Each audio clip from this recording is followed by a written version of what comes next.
Aiwa, tadzoka zvakare pano paSaint patinoda kuti tinge tiri tinopfuurira mberi nenyaya yamama vedu kana kuti gogo Mugweni. Ndofunga vazhinji makuiziva nyaya iyi, nyaya iri kunetsa zvikuru, nyaya iri kushungurudza mhuri yeZimbabwe. Vanhu vari kushayiwa kuti zviri kumbofamba sei, nekuti kazhinji tinosichinzwa vatorwa varivo vanonetsana nekuda kwenyaya iri panapa. Tinosichinzwa pamwe vemumhuri vachinetsana nenyaya dziri pano, but kwete kuti amai vanetsane nevana vavo nekuda kwenyaya dzakadai. Nekuda kwekuti tese tinonatsoziva kuti panozvarwa munhu nemudzimai pane connection inovapo, bhondi iripo pakati pamai nemwana wavo. Tikazoona nyaya dzasvika pakudaiwo, zvasiya pama question marks akawanda kumhuri yeZimbabwe. Aiwa, ndichida kutendai. Zita rangu ndichinzi Uncle Saint, the only Zim uncle, chigotwe mbamana mai venyu. Nhasi ndadzoka zvakare kunoku kuAvonde West kwatati tiwezoona zvakare gogo Mugweni chikurukura.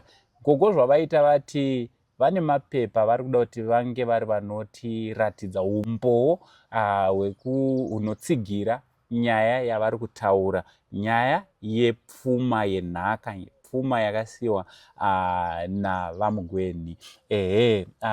Mama, regai tikukwazisei, mamboswera sei? Ndaswera hangu. Maswera Uncle Saint. Ndaswera zvakanaka. Ndaswera. Kuri sei kuno kumafura mhepo? Aiwa, kumafura mhepo kutsvene.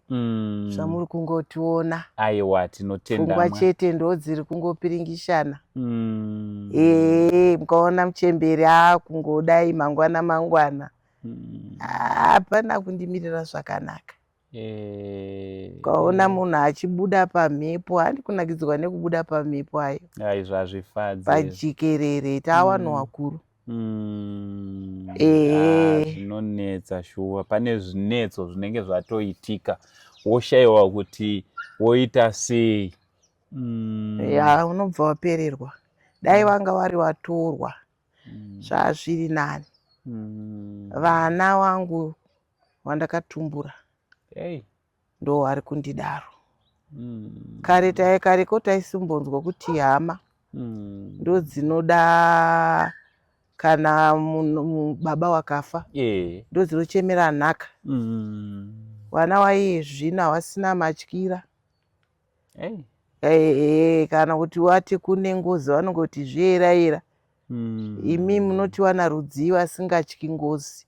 Iri ngotaurwa zvayo nemunhu ane madhigirii. Ndaifunga kuti kana wakadzidza maningi ngozi hauna basa nayo. Asi tiri kungonzwa vane madhigirii vachingotaura kuti vana ava vatyi ngozi here. Iye zvino ndakuti aiwa, kana ikavabata ngozi yacho, kuna Sahwira. Sahwira uya akati ndisekuru wangu waMugweni, ari kungobvunzwa nevanhu kuti wakamuonepiko uyu. Asazosiye vana wangu wakabatwa nengozi. Kana zveshuwa kana iriyo chaiyo wasazosiye vana wangu wachishupika, wasahwira waya wazobatsira. Ndikuti ndaa ndichitaurirwa kunzi muri kuziva here vana venyawo kuti waya ari kuita ngozi. Munombozviziva here? Anoita ngozi handimi. Midzimu yenyu muri maika ndo inodaro. Ndashama kuti munhu akadzidza anotaura nyaya dzekuti midzimu yenyu. Makutotaurirwa nevakadzidza mukufamba. Ndikati Sahwira ariko, anoabatsira sekuabatsira kwaakaita achitaura pamhepo. Zviro zvandakudaidzirai ndekuti Sahwira akataura nyaya dzemapepa. Isa hatingotauri zveseka. Tichinyarara zvinowanemo wanogona kutaura. Wakadzidza. Wakauya wachitaura nyaya dzemapepa. Ndikati ini ndichiregai ndiburitsewo pepa rangu kana chitangiswa patsva. Zvotangiswa patsva. Nekuti hamuchatoziviwo kuti zvaitaurwa. Handichatozviwiwo. Nasahwira wedu akataura uya. Anga ane wiri yake yemukanwa. aisawerenga pepa, aitaura wiri yake kuti hama dzemuchakabvu dzakanyarara. Ipapo ndo pandanga nchida kubvunza kuti kunyange pamapepa nepamwe pese makatofamba muine hama dzekwavamugweni. Chaizvo, pepa iro riri ndo rine hama dzavamugweni idzi, hapana Sawira baba. Ndokuti kwaunoenda zvino toda hama dzemufi. Saka ndisikazivi kuti vana wangu sei vasina kuzotora Sawira uyu, vakanotora hama. Dai vakatora Sawira, kana idzo hama dzacho dziri kushamawo. Kutoti ndezvipi zviri kutaura? Ndoti ndezvipi zviri kutaura?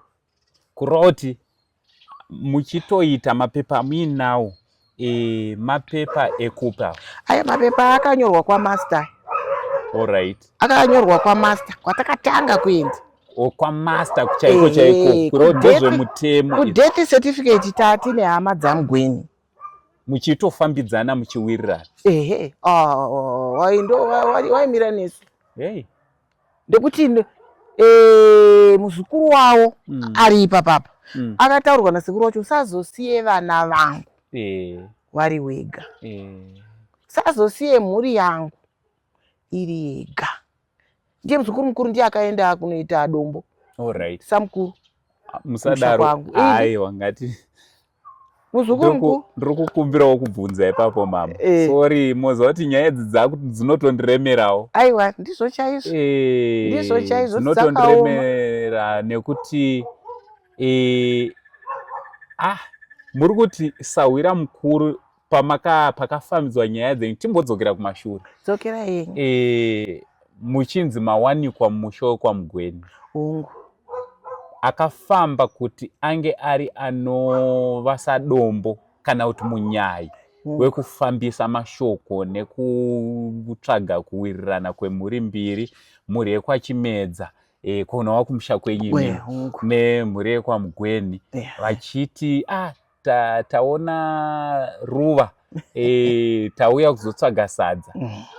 Muzukuru wekwamugweni, mwana wehanzvadzi yavo chaiyo chaiyo, awaida ndiye wakatanga kusiyira imba. Ndakasvika rudo rwawo ndo wanga uri tsika nditsike, zvokuti dai ari ari kutaura zvese izvi tsika nditsike. Kureva kuti iye aritoripo mupenyu, atori nemasignicha kapo, zvekutoti dai ari iye akataura pachinzvimbo chasekuru Albert. Zvino mwana waSabhuku mumondoro, saka anoziva mutemo. Alright. Mai wake ndo tete wedu wekuti wati apa papa netenda wachiti izvo muroora. Ini ndakasara musha mangu, ndiwe shirikadzi yehanzvadzi yangu. Musha uyu, musha haupiwi vana. Murume akafa unopiwa chii? Mudzimai. Nekuti mudzimai achiripo, mudzimai aripo. Alright. Asi ndoshama uyu Sawira ari kuti wakazodai akavhundutsa nyika akati saka zvadaro tichizosvika pakunzi mazoenda kwaMaster. Toda kuti tidzokere kumapepa makabata kuitira zvijekere vanhu. Vanhu vanotibatsira, vanhu vanozova vezvemutemo ndivava. KwaMaster kunoshanda vanhu. Ndivava vanhu vachona. Vanogona vachitoona nevakatoita nyaya iyi, vanogona vachitodi wachitoiona. Saka hapana patingauye panapa totaura zvinhu zvisina midhindo. Yekupi? Yekwana Master. Saka ndo mapepa amuinawo. Ndo mapepa andinawo. Pamakaenda kwaMaster, musati henyu matiratidza, because hana yangu yakutorwa. Imwe hana yangu tichivhurai, but pane mibvunzo miri mitatu yandinoda kuti ndikubvunze. Pamakaenda kwaMaster makanga muri vangani? Makaenda megere handiendi ndega, handitendewi kunotora mapepa. Wanokutaurirai kuti uyai nhama dzemurume wenyu. Alright. Wazukuru ikoko nana tete. Saka tete munhu anga asikunzwa zvakanaka wakura.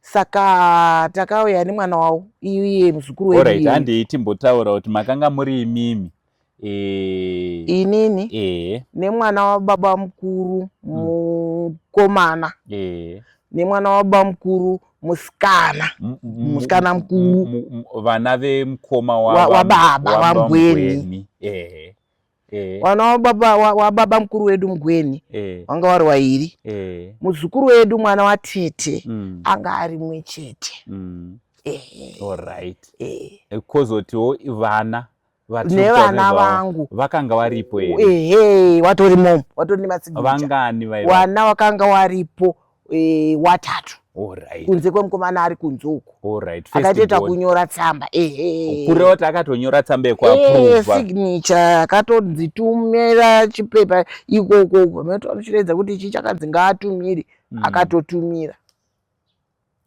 kureva kuti nemhuri pamakaenda kwamaster pekutanga makanotendera wakanotendera masignature aripo masignature avo kureva kuti zvese zvakanyorwa umu vese vakaverenga wane masignature nenhamba dzavo dzefoni nedzechitupa dzirimo dzechitupa dzirimo vakatosaina kuti zviri mubepa iri ndizvo mamiriro akaita mhuri yedu asi ndiri kushama iye zvino izvi vana vangu vanochin'a kuti vari kuda imba wachindishaisa kana mushonga kana chikafu saka inini ndoti kuruzhinji rwese rweZimbabwe saka kana vana vangu vari kudai so gotwe rangu raakuma33 ndogotwe rinofanira kunge raane mushawaro ndonzi inini ibva ndoshaiswa mushonga kuti ndife wafare zvawo ndozviripoka kutondiuraya kuti wafare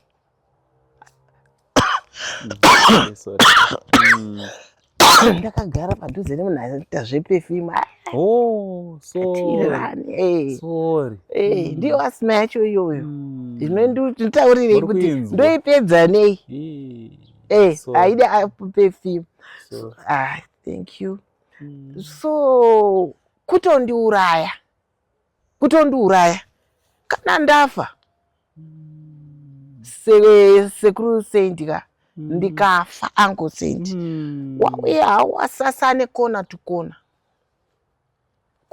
kona dai anga wari wamwana wachiti kuda kundibvisa pamba pangu apa wana wandakatumbura kutakura ma9 months 9 months uncle vese handina muchecheini vanhu vane zvinhu zvavo dai wakutoya kondichengeta hawana kana chavanondipa havana kana senti ravanondipa kana mushonga hawo kana kuuya kuona kuti mai wasei izvozvi yasimai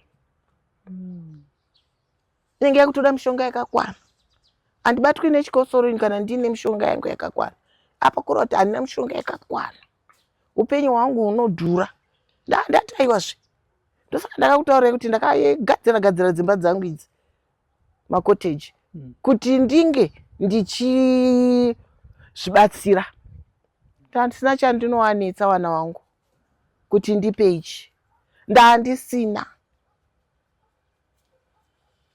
ndaingodaidza munhu uya uita apa ona ichi asi vana vangu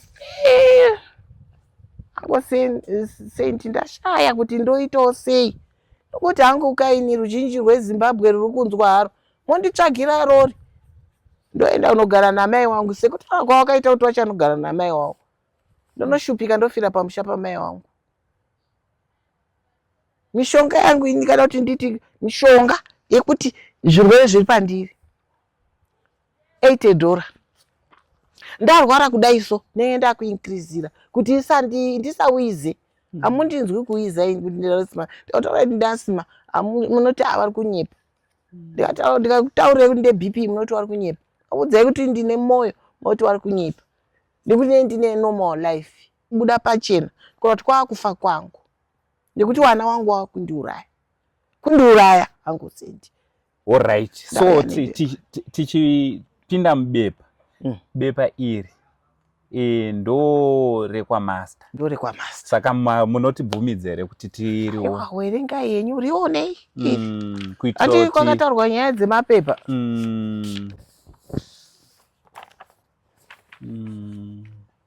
Mishonga ayo. Kuti wazive kuti mai wangu anoda mushonga. Kwete. Asi kuti vada kutondipedzesa hangu. Kundiuraya. Vari kundiuraya vana vangu.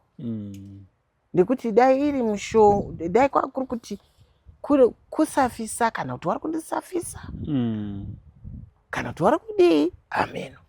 Unodya sadza uchiguta. Chipinda mota bhabha. Uri kuti mai wako vari kurarama nei? Kuti mai wako vari kurarama nei? All right. Saka ndati hangu anko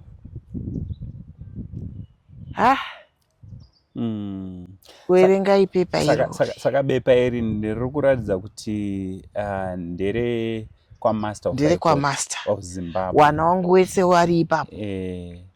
Ende rikuratidza kuti pane namba iripo inoratidza kuti ndo 5 namba iri kana kuti zvakamira sei. Ndo ndiara namba.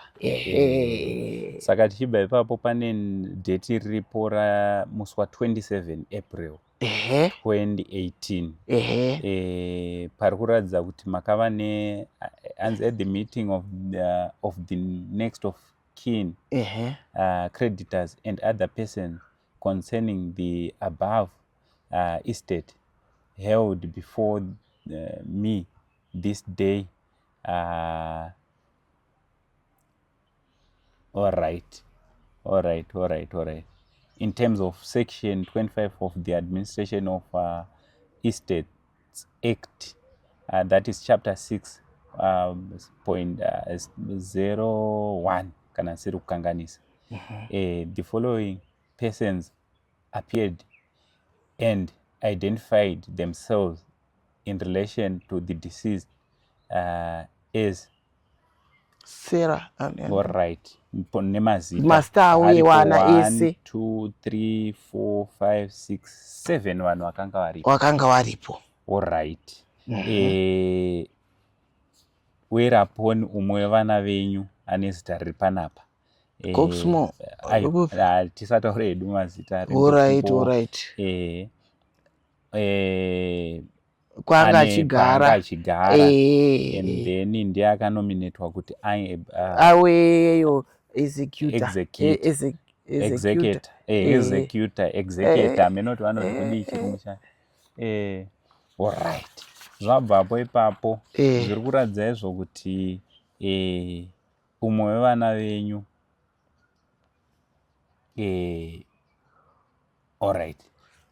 Zita remurume wenyu ranyorwa panapa. All right. Patakuenda apa pari kuti the deceased is survived by his customary law wife, namely Florence Chimedza, and 4 children, all from the same union.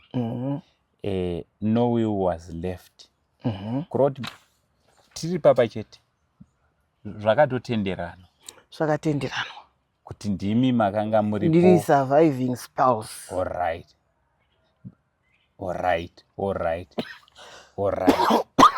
Ndo zvakanyorwa panapa.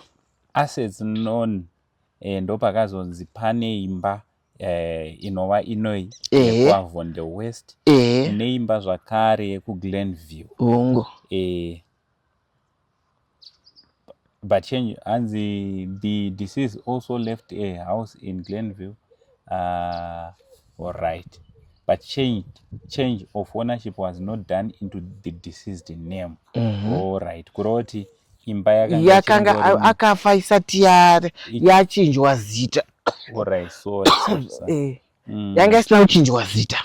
All right. Tisakazoichinja. Ndinda nemapepa acho. Ndinda nemapepa emba ekuGlenview. Ndakaenda nemapepa ekuGlenview. Asi yanga ani yake. Mimi kuti kana anga aina inda ndine ekuGlenview.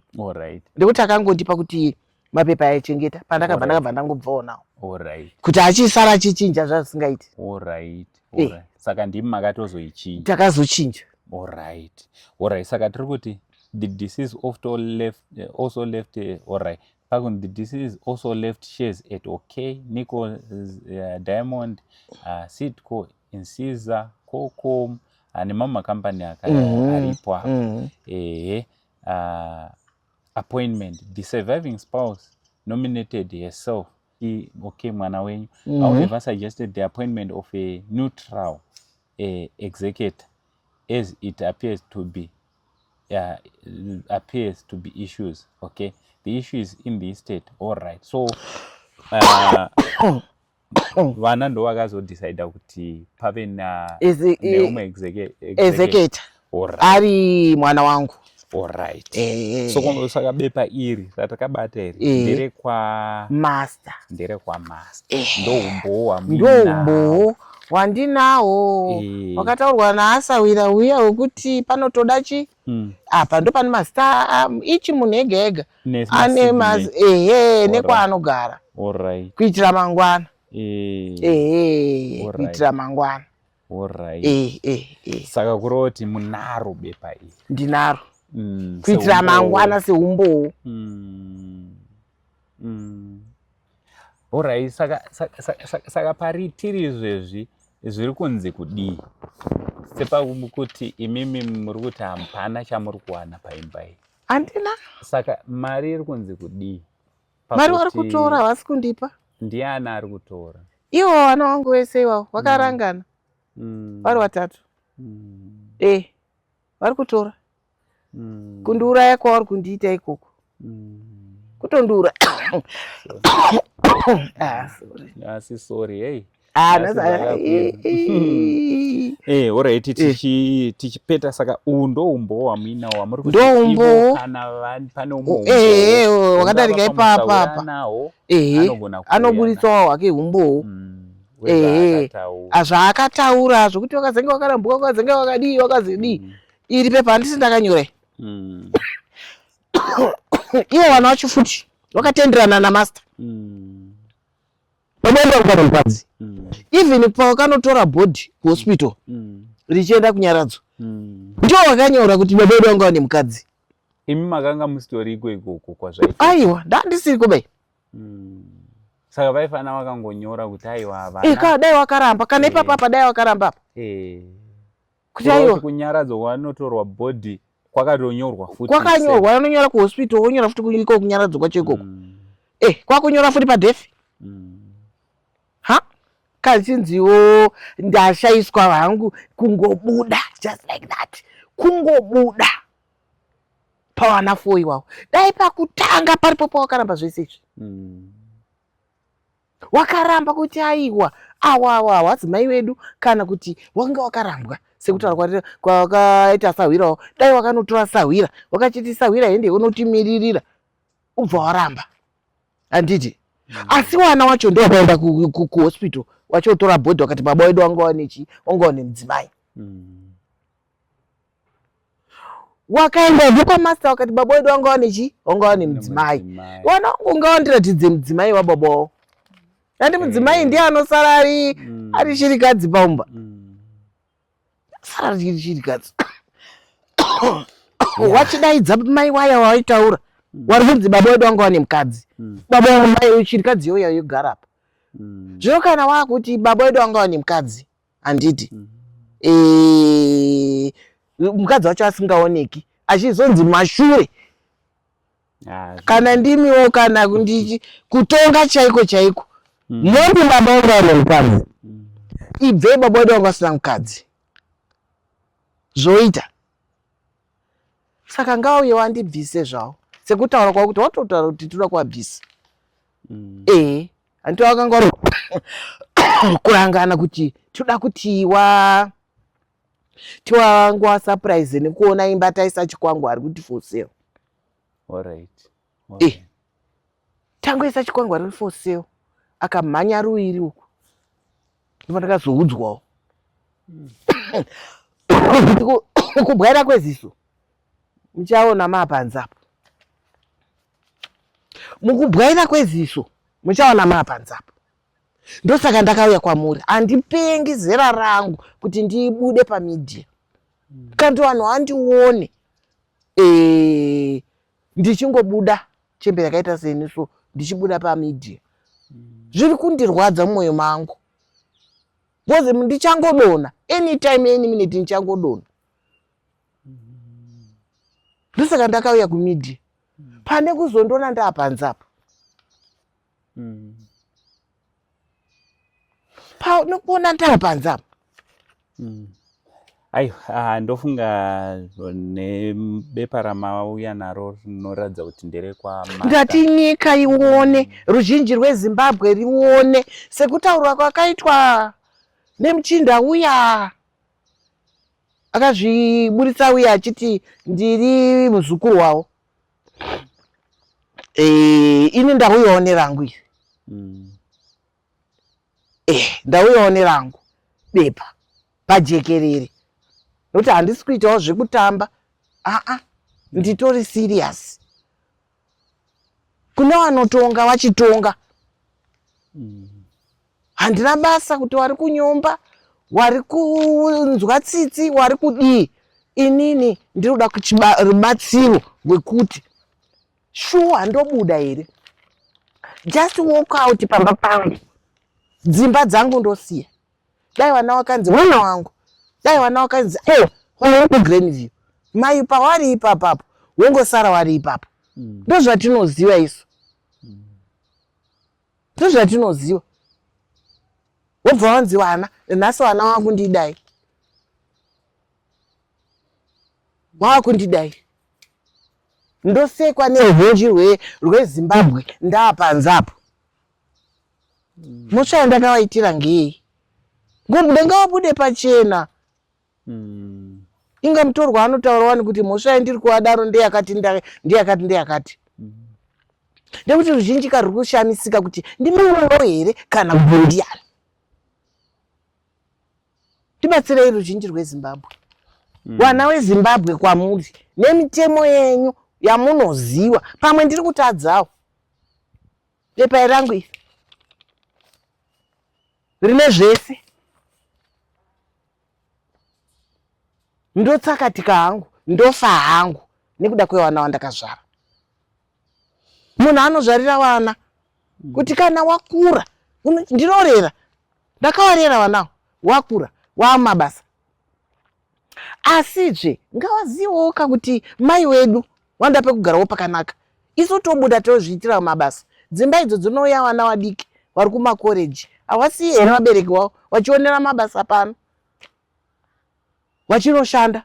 Wozobva wakuenda kwavanoenda kudhuze nemabasa avanenge vaona mabasa acho.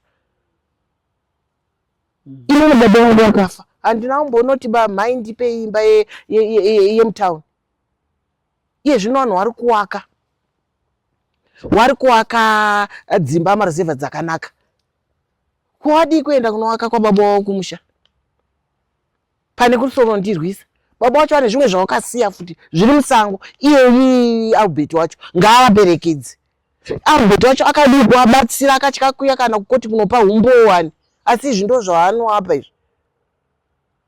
Akadii kunobatsira humbowo hwemba yakanga yakabiwa. Kune zvinhu zvawakasiya mumasango. Munhu aitenga. Akadii kuvabatsira kuti endei kune property dzababa wenyu dziri musango. Handizvo zvinopedza nhamo yake baizvi. Handizvo zvinopedza nhamo yake, ari kutozvipa nhamo. Ngaabatsire vana vako nemamwe zvimwe zvimafamu zvawaitengawo. Iperere mari dzawo dzitori mumasango. Ari kudii kutaura. Ari kudii kutaura. Akadii kuvabatsira imba yake kuGrenview. Yaanyatsoziva kuti ndo zviri kuitika. Akadii kuvabatsira. 4 years munhu achigara mahara imomo. Wakuda zvinhu ndanoenda ndafambira ndazviunganidza. Pakaipa. Aiwa, ndofunga muri kungozvinzwira mhuri yeZimbabwe nyaya iri panapa. Ndimana Mutongi Gava. Hanzi mbudzi kubarira pavanhu kuti nditandirwe chi? Nditandirwe imbwa. Saka kuti vauye panapa kutsvaga rubatsiro rwokuti tobatsirana sei panyaya ino iri panapa. Hamene, what's the way forward? Imimi ndimi munoziva chiwanikwa muri munobatsira kuti tinge tiri tunoenda mberi. Aiwa, nhasi rege ndikurumidze ndakusiyai. Maita basa nemapepawo amatiratidza, andiratidzawo umboo hwenyu hwekuti zvakamira sei. Aiwa, ndatenda. Ndatenda. Naratungamiriri maita basa. Aiwa, maita henyu. Ndatenda. Aiwa, tinotenda. Aiwa, zita rangu ndichinzi Uncle Sainda. Makasunungwa unyorawo comment section kuti munofungei nezvatapiwa pano uye nenyaya iyi zvizere. Kune vatanga kuona ino munokwanisa kunoona mama videos kuitira kuti munge muri munonzwisisa kuti nyaya yacho iri kufamba sei. Zita rangu ndichinzi Uncle Sainda. For now, it's much love and God bless you.